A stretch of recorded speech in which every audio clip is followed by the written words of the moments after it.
La découverte de Gorée par les Européens date du XVe siècle. L'île fut tour à tour portugaise, hollandaise, anglaise et française. Et chacun des occupants se servait de l'île pour la vente des esclaves vers les Amériques. Et au dernier moment, c'est la France en 1857 qui occupa l'île et transféra sa capitale vers Dakar. Et Dakar devient maintenant le point de la pénétration coloniale. La ville fut capitale de l'Afrique occidentale française, de toute la pénétration coloniale.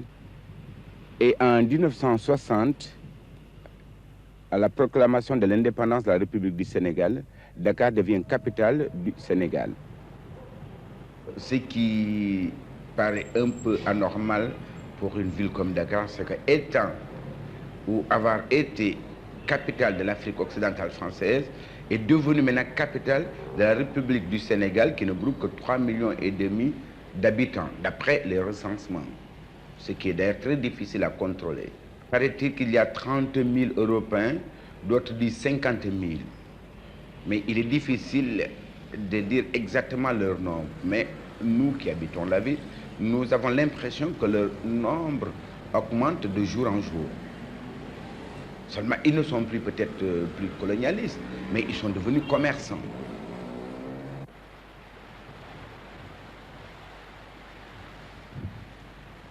Tout ce qui se consomme, tout ce qui se véhicule, en fait, tout ce qui est moderne n'est pas fabriqué sur place, nous est importé d'Europe. Et les Européens servent d'intermédiaires entre les grosses maisons européennes et leur présence ici. Pour réaliser des choses pour le gouvernement sénégalais. Uniquement pour le gouvernement sénégalais. En somme, un peu genre assistance technique. Non. Ce n'est pas une assistance technique directe, puisque nous sommes rémunérés par l'administration sénégalaise sur la plupart des crédits, sur des crédits propres au Sénégal, c'est-à-dire fonds routiers. Est-ce que vous avez des cadres sénégalais dans votre entreprise? Nous n'en sommes pas au stade de cadres sénégalais, mais nous avons jusqu'à l'échelon adjoint technique sénégalais. Est-ce que votre entreprise prévoit la formation des cadres? Nous prévoyons la formation des cadres. Si vous voulez, une preuve, c'est que nous étions encore en 1965 24 Européens et que nous ne sommes plus maintenant, actuellement, que 7 Européens. Nous recherchons déjà depuis 4 ans si vous voulez, des cadres sénégalais, c'est-à-dire des ingénieurs sénégalais, ou peut-être même pas des ingénieurs sénégalais, mais des agents techniques sénégalais valables dans la profession. C'est pratiquement impossible à trouver. Nous serons obligés de les former, mais il faudrait pouvoir les former avec l'aide d'une assistance technique, c'est-à-dire une école comme ils l'ont fait en Côte d'Ivoire, de créer une école technique. Les instituts universitaires technologiques qui sont en train de se créer au Sénégal en ce moment, d'ailleurs. Mais vous, monsieur, qu'est-ce que vous faites? Eh bien, moi, par opposition, justement, avec mon bon ami M. Bourne, j'appartiens au service d'assistance technique internationale, précisément. Ah bon. Je suis docteur vétérinaire de profession et je m'occupe d'un programme de prophylaxie sanitaire de lutte contre les maladies contagieuses du bétail à l'échelle de l'Ouest Afrique, c'est-à-dire du Tchad à Dakar, pays anglophone compris. Et nous avons des équipes internationales composées soit de vétérinaires expatriés venant d'Europe ou tous des États-Unis. C'est financé par l'aide internationale, aussi bien l'aide américaine que l'aide du marché commun européen, l'aide britannique, enfin le Fonds spécial des Nations Unies, etc. Et là, nous employons énormément d'agents africains à tous les échelons, aussi bien depuis les docteurs vétérinaires, si vous voulez, dans ma spécialité, jusqu'à l'infirmier de base, au vaccinateur. Et là, nous avons, nous, un contact extrêmement étroit avec les populations d'éleveurs, puisque dans notre profession, nous sommes toujours, nous, en brousse. Est-ce que vous avez des amis sénégalaises? J'ai beaucoup d'amis sénégalaises, oui.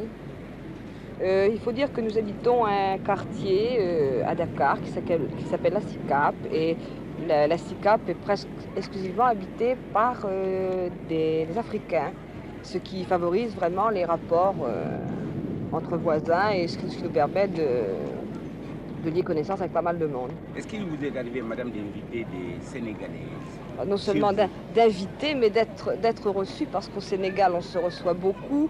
Vous savez que pour un baptême, quand quelqu'un a un enfant, on réunit toutes les voisines et chacun participe à la confection des beignets, entre autres. Et bien, ma foi, il m'arrive très souvent d'aller aider mes voisines à faire des beignets. Le président Senghor veut donner à Dakar quand même son prestige international. Je pense qu'il voudrait que Dakar soit quand même le lieu de rencontre de tous les intellectuels du tiers-monde. Il ne se passe pas une semaine où il n'y a pas de réception, de rencontre.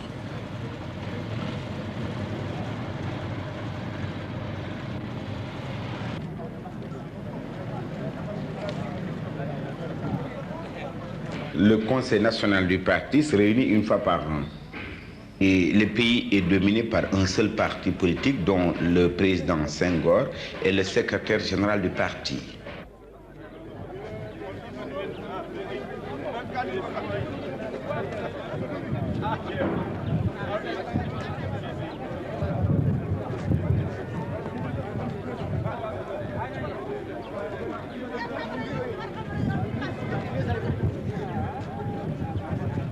Le président Léopold Sédar Senghor.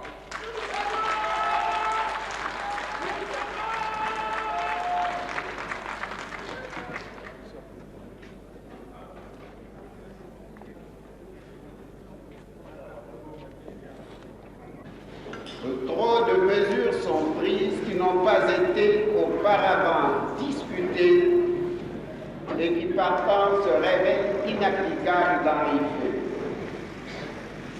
Ces faits ne font au demeurant que confirmer les principes de la démocratie. Bien sûr, il n'y a pas de démocratie sans parlement ni gouvernement issu d'élections libres.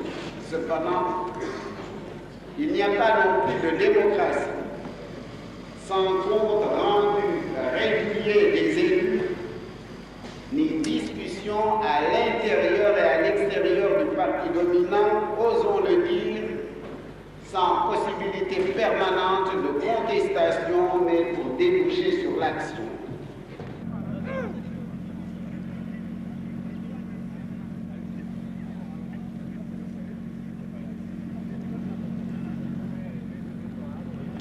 L'idée des dirigeants actuels, c'est de faire Dakar cette métropole de l'intelligentsia noire. En somme, ils veulent que Dakar devienne le creuset de la rencontre des deux races, de l'Europe et de l'Afrique. Et maintenant même, on vient d'associer l'Amérique latine. Bon voyage. Bon voyage, président.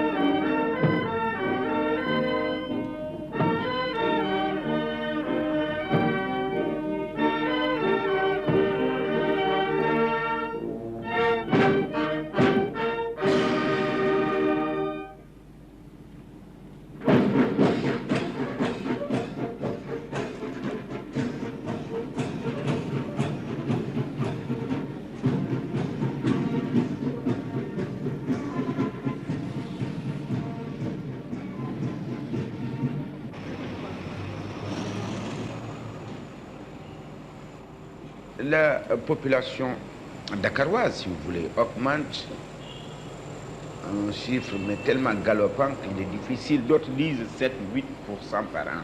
Mais le phénomène n'est pas tant le nombre, c'est la fuite quand même des paysans vers la ville, attirés par la ville. Comme le paysan n'a comme revenu annuel de 25 à 27 000 francs par an, s'il doit payer l'impôt, nourrir sa famille, payer les frais d'hospitalisation, il n'a plus de quoi vivre. Donc pour lui, il y va de son intérêt, même égoïste, d'aller vers la ville. La ville, c'est un inconnu, il n'a plus de charges à payer, il est ignoré, et tout le monde l'ignore. Il mène une vie errante, doissif si vous voulez, mais en somme, il est plus libre. quand ils viennent en ville, ils se regroupent d'abord dans les quartiers indigènes, ce qu'on appelle la Médina. Il n'y a plus de quartier européen, mais ce qu'on appelle toujours le quartier indigène. Donc, en majorité, c'est habité par les autochtones. Il y a la Médina, il y a Baïgaïndé, Wahinan, et énormément de petits quartiers comme ça qui sont nés du jour au lendemain, sans qu'on puisse savoir comment les gens se sont installés. Ils occupent les terrains, il y avait un cousin qui occupait les terrains au départ, et petit à petit ils se sont regroupés.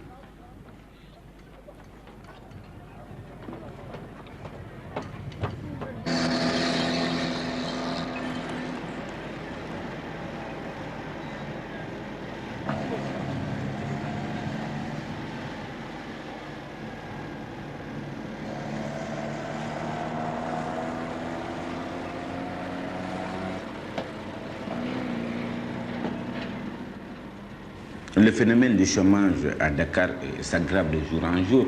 Parce que aussi, il faut revenir un peu en arrière. Quand Dakar était capitale de l'Afrique française, enfin de toutes les positions françaises, le Sénégal avait des arrières, ce qu'on appelle sur le plan économique, des débouchés vers la Guinée, le Mali, la Haute-Volta, la Mauritanie.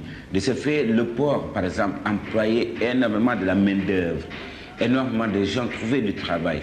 Mais depuis l'indépendance, tous ces pays se sont repliés sur eux, comme Dakar aussi, comme le Sénégal s'est replié sur lui-même. Alors le port, en somme, actuellement, est quasi désert. Donc le chômage est devenu quand même quelque chose de chronique pour les débardeurs. Alors ils sont là tous les matins, ils attendent et ils attendent. C'est l'espoir de trouver du travail, je pense. Et aussi le refus de vraiment rester à la maison, le refus fatal de dire que je ne trouverai rien. Les gens viennent tous les matins pour trouver du travail.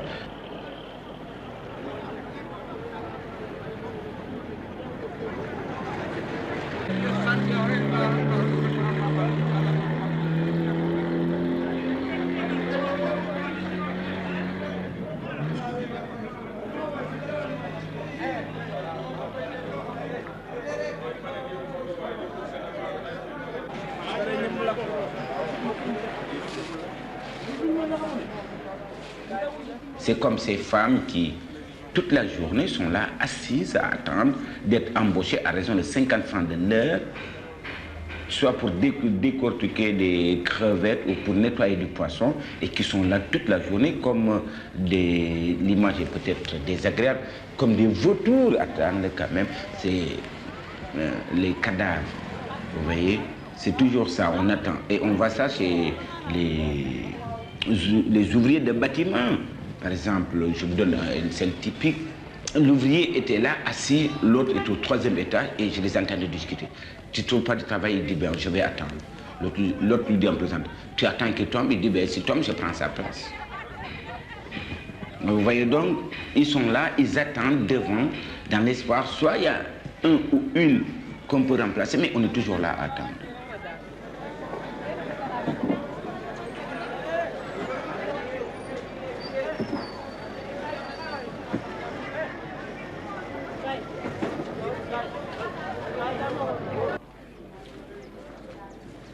Le problème du chômage, quand même, est très inquiétant, parce qu'il est difficile de savoir leur nombre. Enfin, le bureau de la main-d'œuvre déclare qu'il a quand même 50 000 chômeurs inscrits. C'est-à-dire qu'il faut savoir, est-ce que ces 50 000 sont des gens qui ont le métier ou des gens sans profession? Et sans parler de ceux qui n'ont jamais été au bureau de la main-d'œuvre ou se faire inscrire. Quand on pense que la majorité des femmes n'ont pas de métier ou de travail, alors nous constatons quand même que c'est un phénomène très effrayant.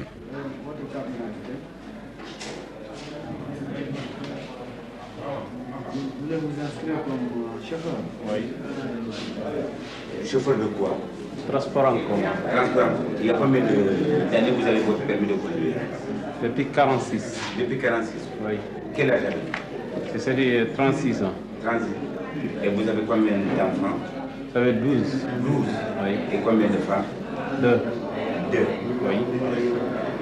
Et combien de temps, depuis combien de temps vous ne travaillez pas? Depuis 64. Depuis 64. Oui. Et de quoi vivez-vous avec vos femmes et vos enfants? Ah, sur les familles. Comment les familles? Expliquez-nous. Chaque fois, madame Tikene, Il faut parler en français. alors, une fois que j'allais voir le copain qui travaille, j'allais lui rendre la visite. Il me donne quelque chose pour aller donner les enfants. Vous donnez les enfants. Oui. Mais cette médaille-là que vous portez, c'est quoi? Ça, c'est la médaille des militaires. De quelle armée? C'est l'armée sénégalaise, l'armée française. Ça fait 11 ans, non, ça fait 10 ans l'armée française. 10 ans. 10 ans l'armée française, ça fait 5 ans l'armée sénégalaise, c'était par la limite d'âge. Ah bon, mais vous avez donc une pension? Rien. Vous n'avez pas 10 ans de service militaire et vous n'avez pas de pension? Je n'ai pas de pension, je n'ai rien. Qu'est-ce que vous pensez faire de lui? Je pense d'abord procéder à son inscription. Oui. Et puis après son inscription, je lui demanderai qu'il passe de temps en temps me voir pour demander éventuellement si on avait des possibilités à procéder à son placement. Et combien de chances il y a pour trouver du travail dans 15 jours, dans un mois, dans un an? Ça, je ne peux pas le préciser. Tout dépend des employeurs. S'ils ne nous envoient pas des offres d'emploi, nous ne pouvons pas faire quoi que ce soit. Avec ces tous, est-ce qu'il a le droit à l'allocation familiale? Malheureusement, non, parce qu'il n'a jamais exercé une activité professionnelle. Il vient de quitter l'armée. S'il avait au moins travaillé quelque part pendant 1 an, au minimum, là, il aura droit aux prestations familiales. Mais comme il n'a jamais travaillé, c'est pour la première fois qu'il vient se faire inscrire comme demandeur d'emploi, il n'a pas encore le droit aux prestations familiales. Et l'allocation de chômage lui-même? Il n'a pas droit non plus à l'allocation de chômage? L'allocation de chômage, oui, il n'en a pas droit puisque ça n'a pas été institué. Au Sénégal, ce n'est pas institué? Non. Mais qu'est-ce que vous faites ici? J'ai reçu une convocation du service de la main-d'œuvre. Vous avez reçu une convocation? Du service de la main-d'œuvre. Une convocation de quoi? Enfin, je suppose que j'avais demandé du travail. Je suis venu m'inscrire ici il y a quelques 6 mois. Comme qualification, qu'est-ce que vous avez? J'ai une licence en sciences économiques. Quoi? Une licence en sciences économiques. Une licence en sciences économiques. Et vous chômez? Oui, je chôme. Il y a combien de mois que vous chômez? Bientôt 6 mois. 6 mois? Il y a combien de temps vous chômez? Oh, il y a presque 2 ans que je chôme. Mais vous avez combien de femmes? Je ne suis pas marié. Quel âge avez-vous? J'ai 28 ans. 28 ans. Vous n'avez pas d'enfants? Non. Bon. Alors de quoi vivez-vous? Je dépend des parents. Comment des parents? Des frères, des oncles, des Mais est-ce que cousins les parents peuvent des satisfaire amis. à vos besoins? Pas tellement. Alors, comment vous J'ai faites? tout juste, à certains moments, venir en aide. Et vous espérez trouver du travail. Depuis quand vous êtes venu au bureau? Depuis combien de mois? Il y a presque 2 ans que je suis là. Vous venez tout le temps? Tout le temps. Et vous n'avez pas d'allocation de chômage? Non, Alors rien du tout? rien. Et comment vivent vos parents? J'ai de leur maigre salaire. Quel âge tu as? Moi, j'ai 23 ans. 23 ans. Qu'est-ce que tu as fait comme étude? J'ai fait l'enseignement technique L'enseignement technique où? au lycée de la Fosse Lycée de la Fosse. Ouais. Combien de temps? pendant 7 ans. 7 ans. Et qu'est-ce que tu es maintenant comme profession? Qu'est-ce que tu as? J'ai mon brevet de technicien, Le technicien de quoi? la fabrication mécanique. La fabrication mécanique. Et quel genre? Outillage ou Non, machine-outil. machine-outil? Machine-outil, oui. Tour, fraisage, sabotage, Et agitage. depuis combien de mois tu es sorti de... Ça fait à peu près 3 mois, 3 mois tu es sorti? ouais, depuis octobre. Et tu n'as pas trouvé du travail? Non, non. J'ai fait également le lycée technique Maurice de la Fosse, De la section économie. Sciences économiques. Oui. Section économique. Oui, oui. Ben, il y a combien de temps vous êtes sorti? Ça fait tout juste 3 mois comme mes camarades. Mais alors, pour ayant choisi quand même l'économie, pensez-vous trouver du travail? Enfin, je le pensais, mais Oui. actuellement, je suis un peu pessimiste. Mais qu'est-ce que vous a fait choisir l'économie? Oui. Oui, j'ai choisi en fonction moi aussi de mes aptitudes, mais aussi on nous chantait toujours que le pays avait besoin de cadres en économie et que la sénégalisation n'allait pas tarder à se faire dans le domaine de l'économie. Alors on pensait donc, puisque pratiquement on considérait du moins à notre niveau qu'il y avait beaucoup plus de bacheliers que de techniciens.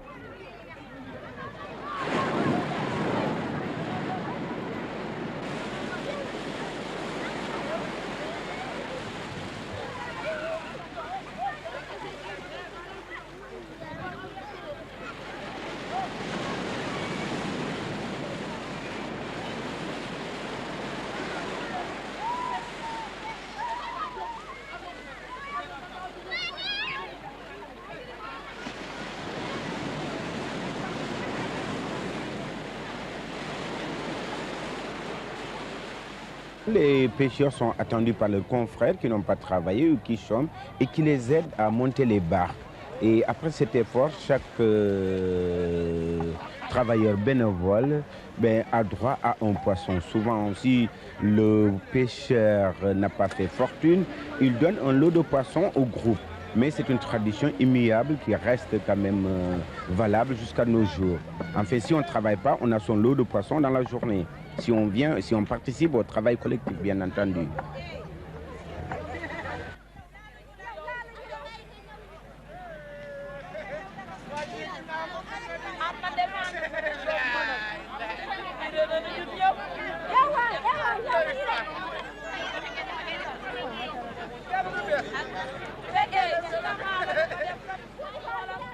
Les petits métiers ici, tout est petit métier. Tant que ça permet de gagner de l'argent, c'est un petit métier.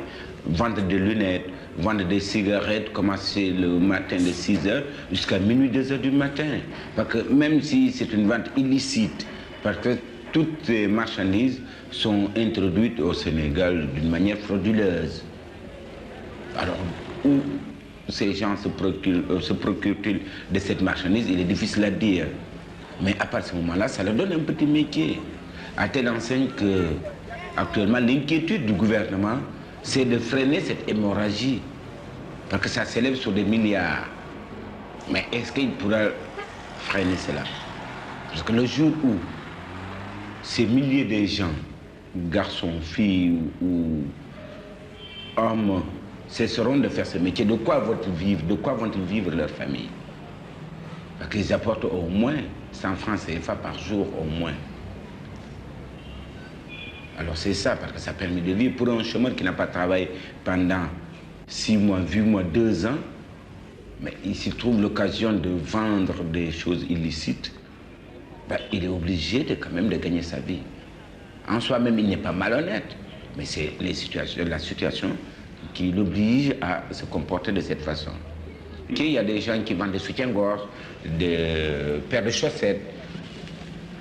En fait, tout ce qu'il peut apporter quand même, pour ici, est un petit métier qu'on appelle les banabana, des acheteurs et revendeurs, c'est tout.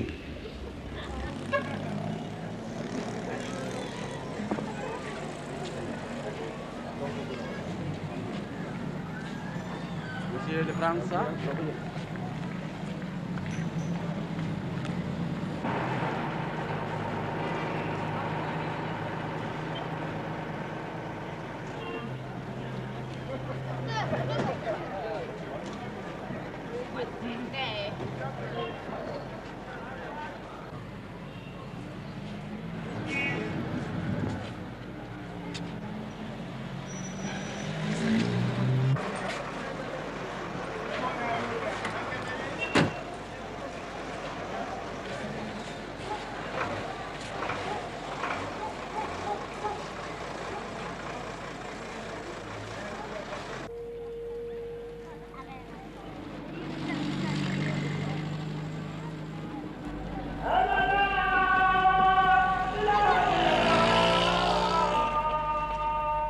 La religion principale du pays, c'est la religion musulmane qui est 70 ou 80% de la population, nous pensons.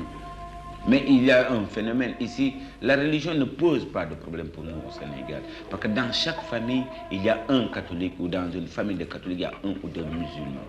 Souvent d'ailleurs, le mariage se font entre musulmans et catholiques, et des catholiques qui deviennent musulmans. Et même des catholiques qui pratiquent et qui sont polygames au vu, au su de tout le monde. Qui pour nous, ça ne pose pas du tout un problème. Et l'église ni les mosquées n'y peuvent absolument rien.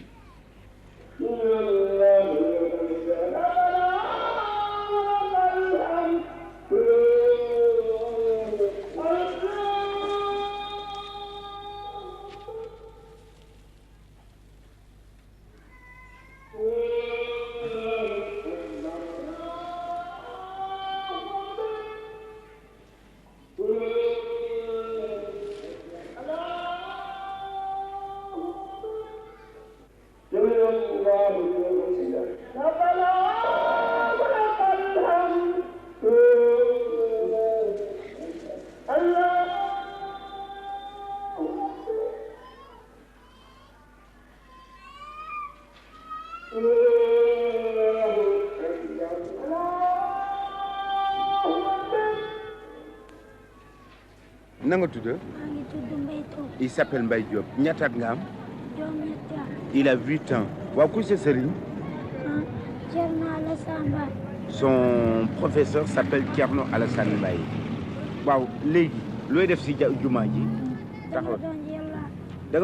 Il m'a dit. Alors,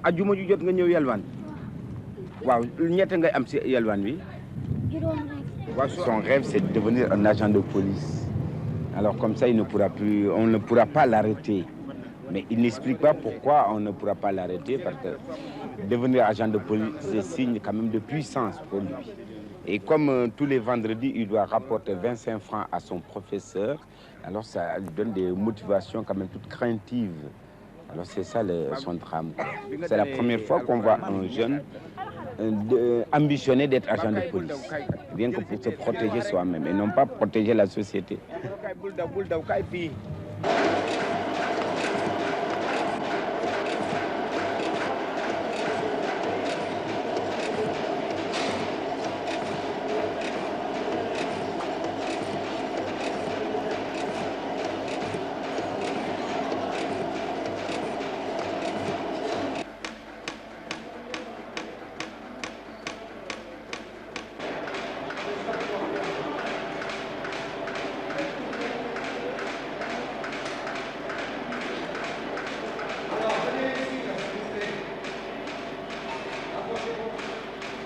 Qu'est-ce que tu apprends ici dans cette école? Je fais la mécanique générale. Pour devenir quoi? Enfin, je ne sais pas, parce que les débouchés de l'enseignement technique... Non, mais je demande, tu apprends pour devenir quoi? Je veux devenir ingénieur. Ingénieur? Ingénieur quoi?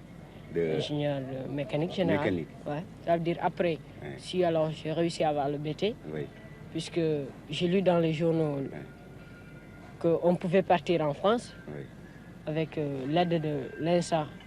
Oui, ah bon, tu espères? Oui. Bon, en attendant. Donc, vous voulez continuer vos études, vous ne voulez pas vous arrêter? Non, actuellement, je ne veux pas m'arrêter parce que je suis très jeune encore. Encore jeune. Et au cas où tu n'aurais pas la bourse, qu'est-ce que tu ferais? Là, je vais chercher à travailler parce que j'ai des parents en Mauritanie qui sont pas mal. Alors, je vais essayer avec mon beau-frère qui se trouve là-bas. Travailler comme quoi? De travailler dans les mines de Zouérat. Tu as une chance de trouver un débouché là-bas? Je crois bien parce que... Bon. Yo, comment tu t'appelles? Je m'appelle Adramé Thiam. Adramé Thiam, qu'est-ce que vous faites? Je fais la mécanique générale. Mécanique générale aussi. Pour devenir? Enfin, je voulais être comme lui aussi, devenir ingénieur. Ingénieur. Donc, vous voulez tous devenir des ingénieurs? Oui, si possible. Ça dépend. C'est le but. Je veux devenir plus tard ouvrier, peut-être dans une entreprise. Oui. Dès que j'aurai le BT, je ne serai pas à continuer mes études, mais je vais essayer de travailler. Parce que déjà, j'ai 22 ans. Il y a eu 37 reçus au BT. Et... Il y a 10 qui continuent. Il y en a 10 qui sont à l'Institut technologique de l'université. Ah, qui ont continué, qui ont obtenu une bourse alors du gouvernement. Oui. Et les autres? Les autres qui étaient à l'université d'abord. Oui. Ils étaient à l'université parce qu'il y avait un décret, paraît-il, qui disait que les élèves ayant le BT pouvaient rester à la faculté de sciences. Ils sont restés là quelque temps. Un autre décret est venu par la suite, dire que les élèves ayant le BT ne pourront pas rester. Alors il n'y a pas 2 semaines, 3 semaines de cela qu'ils ont été évacués de l'université. Alors donc ils sont dans la rue? Donc ils sont dans la rue. Moi je crois que les techniciens au Sénégal sont vraiment mal vus, quoi. Pourquoi mal vu par qui? C'est qu'ils sont formés. Moi, je trouve que quand un pays forme des personnes, c'est pour les utiliser. Et actuellement, je crois que le Sénégal, l'enseignement technique au Sénégal est en avance sur le développement. Parce qu'ils forment des techniciens sans pouvoir les utiliser. Mademoiselle Valfroy, comment on écoute le client? On écoute le client en le regardant. Oui, on écoute avec ses yeux. Oui. Oui, ça semble drôle, mais c'est comme ça quand même, on écoute avec ses yeux. Oui. Et puis après, qu'est-ce qu'on fait? Qu'est-ce qui c'est encore, Madame Faye? Ou plutôt là, Mademoiselle, Madame Dire, qui ne dit pas sur grand-chose, alors. D'une façon, on l'écoute d'une façon générale, oui. En regardant son visage, oui. Son caractère. Son caractère, on peut voir comment il est. Et on l'écoute encore quoi? Qu'est-ce qu'on fait? Est-ce que écouter, ça signifie de lui couper la parole comme ça ou bien quoi? Qu'est-ce qu'on fait là, Madame? En approuvant ce qu'il dit. On est oui, pour lui donner l'impression. Et lui demander des détails. Lui demander des détails, lui laisser aller jusqu'au bout. Et puis ne pas l'interrompre et oui. Poser des questions. C'est ça. Tout ça pour savoir son mobile d'achat. Son mobile d'achat, c'est bon. Bon, alors maintenant, on observe le client. Qu'est-ce que ça s'appelle observer le client, Mademoiselle Thiam, par exemple? Observer un client, c'est-à-dire l'écouter. Oui. Voir ce qu'il fait, oui. S'il gesticule. Ses gestes, sa parole, sa façon d'être. Comment? Son sourire, dit très justement Mademoiselle Diop. Il faut voir s'il sourit ou s'il ne sourit pas. L'expression de son visage. L'expression de son visage. Pourquoi? Qu'est-ce qu'on veut lire sur l'expression de son visage du client? C'est sur son visage pour savoir si le client approuve ce que l'on dit ou bien non. Bien sûr. Si vous lui dites, par exemple, ça vaut 10 000 francs, il fait... Eh ben, on n'y allait pas de main morte, il dit, hein. Alors, vous, qu'est-ce que vous pensez tout de suite, s'il fait ce visage-là? Tout de suite que le client ne s'intéresse pas. 15 par an ou par 6 mois, ça ne donne pas du travail à la majorité de nos jeunes filles. Et dans peut-être 1 an ou 2 ans, tenant compte même des possibilités d'embauche, le marché va être saturé. Donc je ne pense pas que c'est quelque chose d'avenir pour nous, c'est pas un problème d'avenir, la formation de ces vendeuses. Tandis que la pêche, c'est très important, la côte est très poissonneuse. Mais est-ce que ces jeunes auront aussi demain les possibilités de rentrer en concurrence avec les pêcheurs étrangers qui viennent pêcher sur nos côtes? Par exemple, nous avons ici des Espagnols, des Suédois, des Bretons, des Français, des Anglais qui viennent pêcher ici. Et nous n'avons pas de débouchés aussi pour nos poissons. Tournez lentement là-bas, c'est un peu trop rapide. C'est bien, mais ça peut quand même faire mieux. Hein?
Il est difficile exactement de dire combien il y a d'habitants à Piquet.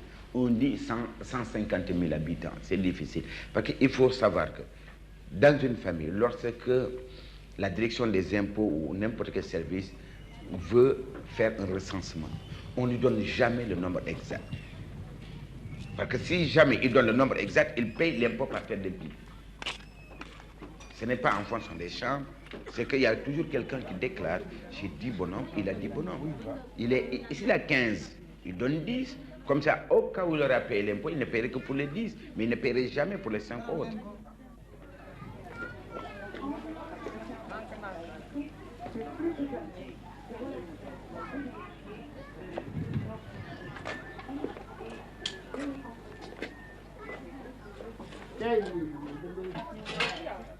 La nourriture ici, quand même, c'est le riz à base, le riz. Parce que c'est que nous avons de moins cher. Du riz au poisson, du riz avec de la sauce de cacahuète, parfois on mélange, ou des fois avec la viande ou avec du poisson. Mais en fait, c'est le riz. C'est tout un drame, le problème du riz, parce que le riz, alors, est cher. Le riz est très cher. Mais c'est le seul aliment qu'on trouve qui est plus économique. Parce que avec 1 kilo de riz, je pense que les femmes arrivent à nourrir 6 à 7 personnes. Le sac de 5 kilos est à 5 000 francs CFA. Et en moyenne, je pense que cette famille doit consommer 2 sacs par mois. S'ils font 2 repas par jour. J'ai dit s'ils font 2 repas par jour. Donc le riz est ce que nous avons de moins cher.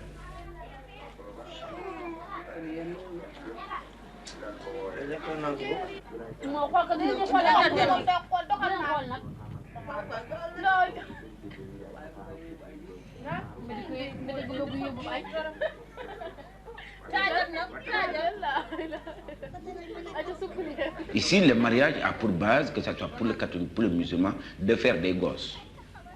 D'ailleurs, prenons un exemple. Un jeune couple qui se marie, ici, au bout d'1 an, ils n'ont pas de gosses, mais c'est un drame. Non pas au niveau du couple, mais au niveau des 2 familles.